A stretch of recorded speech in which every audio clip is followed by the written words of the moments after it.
السلام عليكم أبي وناكسن صاحب يال ملك ساجوكتان سود هذا waxaan ku suganahay wadada dabka gaarigan baradada ay arkaysan waxa hadda laga soo dajiyay oo saaraa saaxiib qaaliya oo taqaanaan oo wajigiisa ay tusi doono baabajay oo maalmahan aad ogtihiin social media aybta YouTube-ka in xaaladii ka jirtay u dhaxaysay isagay wiilo wuxuu ku dhawaaday in la xiro oo xabsi la dhigo laakiin nasiib wanaag markii dambe waa la soo daayay oo xorriyadiisa ayuu helay baabajay hadda wala joogaa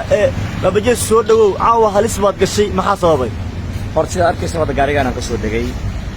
maqribadii markii aheeda waxa ay imaadeen niman dhalinyaro ah waxay dhaheen arrin baarabnaan aan kala hadalnaa waxa ay xiriirsiin waxyaabaha u baahan yihiin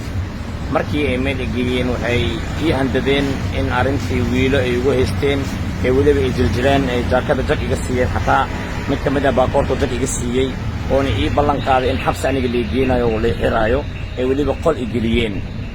markii aan u sheegay xaaladda sida ay u jirto aniga wiil inaan dhibaato u geysanin wiil inaan wax ka xadin wiil inaan aniga aan xuquuqdeeda ku xadgudbin wiil inaan xumeeyna aan u sheegay kaliya muuqaal inaan u duubo ee ballanta aheed ballantaas aan uga baxay kaliya ee sheekada taagneed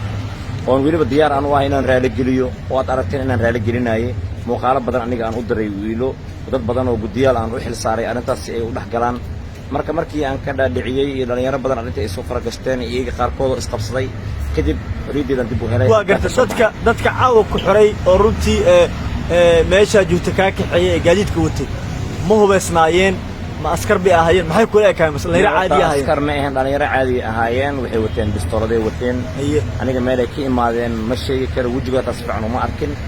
markii aan qalqalay oo aan cabsaday qofka sigiliyeenna لكن waxaan isleeyahay caawa ma ku dili rabaan wax jirdil oo lagu geystay ma jirin maya kaliya waa jaakada jag iga siiyay midna baakoorto jag iga siiyay markaas waa dhacday waa dhacay mid kale taa wuxuu yirnay ninkan dhibaato u geysanin kaliya inaan su'aalo weydiino meeshan u keenay hadii anaga waxaan karna aan ka wanaano meeshan noo seexdo waa gartaageeraasha marka wiilo maxaa leeyahay marka ugu dambeyn taageeraasha wiilo waxaan leeyahay aniga dhibaato ay geysanina aniga wiilo waa walaashayda waan jeclahay oo qof aniga igu weyn أنا حماية مرة واحد كسر كوكان عيسنا أصلا ديار وهاي لكن أنا نفسي يلا دباتين أنا قف دورة كتير سنمي قف نعكر من جرنمي وحنا سكايل الشعب يلا دباتين كان يلا دباتين جواد أنا وقرتن والوجرة قرتن والوجرة وحنا رالك هاي واحد بكوكان عيسنا أصلا baabajay adoo maasin yahay saaxiibayaal saaxiibkii baabajay waxa oo runtii ka hadlay dareenkiisa iyo wixii ku dhacay dabkan joognaa hadda uu nala joogaa uu nala baashaalaya shaah uu nala cabaya waxaan rajaynaynaa in arrinta u dhaxaysay sidii wiil dhameeyo salaamu calaykum waraxmatullahi wabarakaatuh waxaan ku xirayaa muuqaalka sheer garay la wadaag saaxiibadaada adigoo tala siinaya baabajay iyo wiilo si arrinta loo dhameeyo YouTube-ka baabajay ku soo biiro si raac oo maasintiin salaamu calaykum